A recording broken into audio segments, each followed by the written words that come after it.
అందరికీ నమస్తే అండి. కాకినాడ యాంకరేజ్ పోర్టు కేవీ రావు గారి దగ్గర నుంచి అరబిందో రియాలిటీకి వెళ్ళిపోయింది.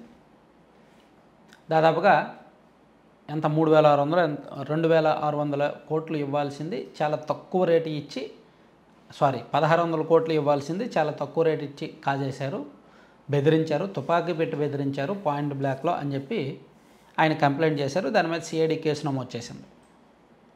అయితే అదే టైంలో అదే జగన్మోహన్ రెడ్డి గారి హయాంలో రాష్ట్రంలో కాకినాడ పోర్టుతో సహా Krishnapatnam port and Gangavaram port కూడా అమ్మారు.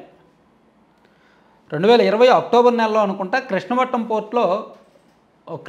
పోర్టుని అదానీ గ్రూప్కి అమ్మారు.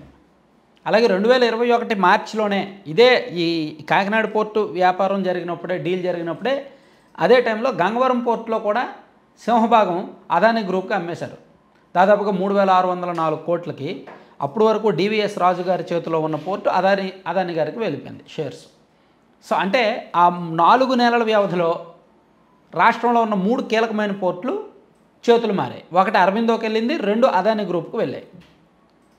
ఆ తర్వాత ఒక్క సీక్వెన్స్ ఆఫ్ ఇన్సిడెంట్ ఒక్కటి గుర్తుకు తెచ్చుకోండి. అలా అమ్మకం జరిగిన 5 నెలల తర్వాత గుజరాత్లోని ముంద్రా పోర్టులో కొన్ని వేల కిలోల నిషేధిత మాదక ద్రవ్యాలు దొరికాయి. రష్యా నుంచో బ్రెజిల్ నుంచో రష్యా నుంచో అనుకుంటూ వచ్చాయి నిషేధిత మాదక ద్రవ్యాలు. దానిలో విజయవాడకు చెందిన ఒక వైసీపీ నాయకుడి పేరుతోనే వచ్చినట్టుగా అప్పట్లో జాతీయ మీడియాలో సంచలనమైన వార్తలు వచ్చాయి.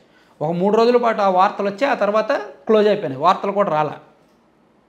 సో దేశంలో తీర ప్రాంతంలో దాదాపుగా 80% అదానీ చేతుల్లోనే ఉంది. మన రాష్ట్రంలో ఉన్న తీర ప్రాంతంలో కూడా అదానీ చేతుల్లోనే వైసీపీ అధికారం ఉన్నప్పుడు అతనికే కట్టబెట్టారు. కృష్ణపట్నం పోర్టు దేశంలోనే 2వ అతిపెద్ద పోర్టు ప్రైవేట్ పోర్టుల్లో. నేను మాట్లాడుతుంది ప్రైవేట్ పోర్టుల్లో 2వ అతిపెద్ద పోర్టు కృష్ణపట్నం పోర్టు. దాన్ని అదానీ గ్రూప్కి ఇచ్చేశారనమాట. అంతకుముందు ఏపీ సెజ్ వాళ్ళ చేతుల్లో ఉండేదాన్ని. సో దాంతో అదానీ చేతికి ఒకసారి వెళ్ళిన తర్వాత మామూలుగా ఉంటుందా? ఏం ట్రాన్స్పోర్ట్ అవుతున్నాయో, ఎలా అవుతున్నాయో, దానిలోంచి ఏం తీసుకెళ్తున్నారో, ఏం తీస్తున్నారో, ఎన్ని స్మగుల్ అవుతున్నాయో ఎవరికి తెలుసు? ఇప్పుడు కాకినాడ పోర్టులో పవన్ కళ్యాణ్ గారు మొన్న వెళ్ళి రేషన్ బియ్యం అక్రమంగా వెళ్తున్నాయని పట్టుకున్నారు. ఏమో కృష్ణపట్నం పోర్టుకి వెళ్ళండి ఒకసారి.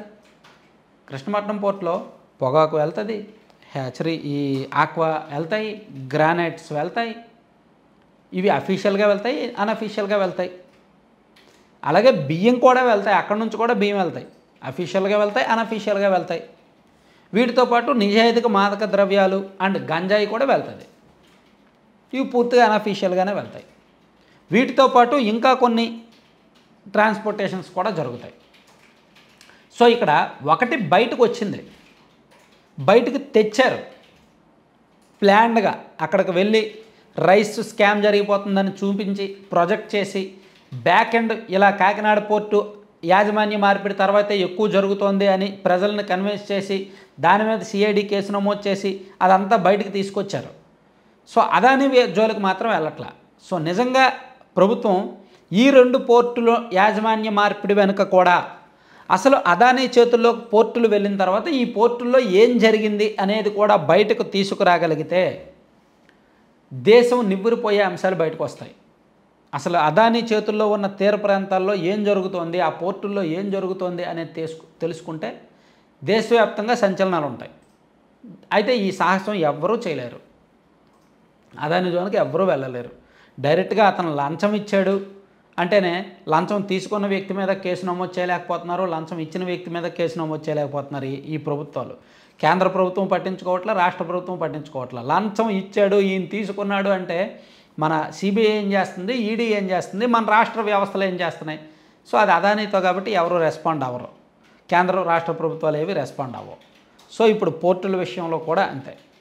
కాబట్టి ఒక స్థాయికి వెళ్ళిన తర్వాత ఎవరైనా ఒకటేనమాట.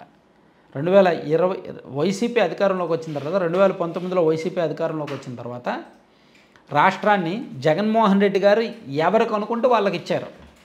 కాంట్రాక్టులు కానీ, టెండర్లు కానీ, ప్రకృతి సంపద కానీ, పెద్ద పెద్ద ప్రాజెక్టులు కానీ తను అనుకున్న వాళ్ళకి ఇచ్చారు. ఆ అనుకున్న వాళ్ళు గట్టిగా ఒక 3-4 ఉంటారు అంతే. 1 షిరిడి సాయి, 2 అదానీ, 3 మెగా.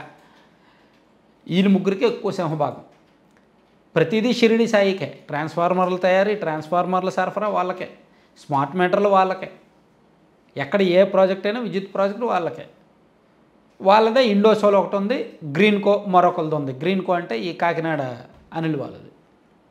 వీళ్ళకి సంబంధించిన వ్యవహారాలు కూడా చాలా జరుగుతాయన్నమాట. అలాగే అదానీ గారిని పెంచి పోషించారు. పాపం పేదలకు పెత్తందారులకు యుద్ధంలో భాగంగా పేదవాళ్ళందరినీ పెంచే క్రమంలో ఈ అదానీ గారికి, షిరిడి సాయి గ్రూప్కి బాగా కట్టబెట్టారు. సో ఇప్పుడు ఈ ప్రభుత్వం ఏమైనా బయటికి తీసుకొస్తుందంటే ఈ వ్యవహారాల జోలికి అసలు వెళ్ళట్లేదు. మీరు బాగా ఆలోచించండి. జగన్మోహన్ రెడ్డి గారు ఏ నలుగురిని అయితే పెంచి పోషించారో ఆయన అధికారంలో ఉండగా ఆ నలుగురు జోలికి ఈ కూటమి ప్రభుత్వం వచ్చాక వెళ్ళట్లా. అదానీ జోలికి వెళ్ళట్లా, షిరిడి సాయి జోలికి వెళ్ళట్లా, మెగా జోలికి వెళ్ళట్లా, అండ్ ఇండోసోల్ గ్రీన్కో వాళ్ళ జోలికి కూడా వెళ్ళట్లా. మీకు ఒక్క క్లూ ఇస్తా. పవన్ కళ్యాణ్ గారు గ్రామీణాభివృద్ధి పర్యావరణ శాఖ మంత్రిగా బాధ్యతలు చేపట్టిన వారం రోజుల్లో గ్రీన్కో మీద ఒక రివ్యూ చేశారు. రివ్యూ చేసి అటవీ శాఖ, పర్యావరణ శాఖ అనుమతులు, పర్యావరణ శాఖ అధికారులను పిలిచి కర్నూలు జిల్లాలో ఈ గ్రీన్కోకి ల్యాండ్స్ ఇచ్చారు కదా, అక్కడ ఉల్లంఘనలు జరిగాయి కదా, దాని మీద రిపోర్ట్ ఇవ్వండి అని ఆదేశించారు. 6 నెలలు అవుతుంది. రిపోర్ట్ వచ్చిందా? దాని మీద ఏమైనా కదలిక ఉందా? లేదు, ఉండదు కూడా. సో ప్రభుత్వాలు మారినా పాలన అంతే, ఎవరైనా అంతే. ఇందులో ఎవరు నీతి అనుకోవడానికి, నిజాయితీ అనుకోవడానికి ఏమీ ఉండదు. నీతి, నిజాయితీ, నైతికత ఇవేమీ రాజకీయాల్లో పనిచేయవు. కేవలం పవరు, డబ్బు మాత్రమే మాట్లాడతాయి. Thank you.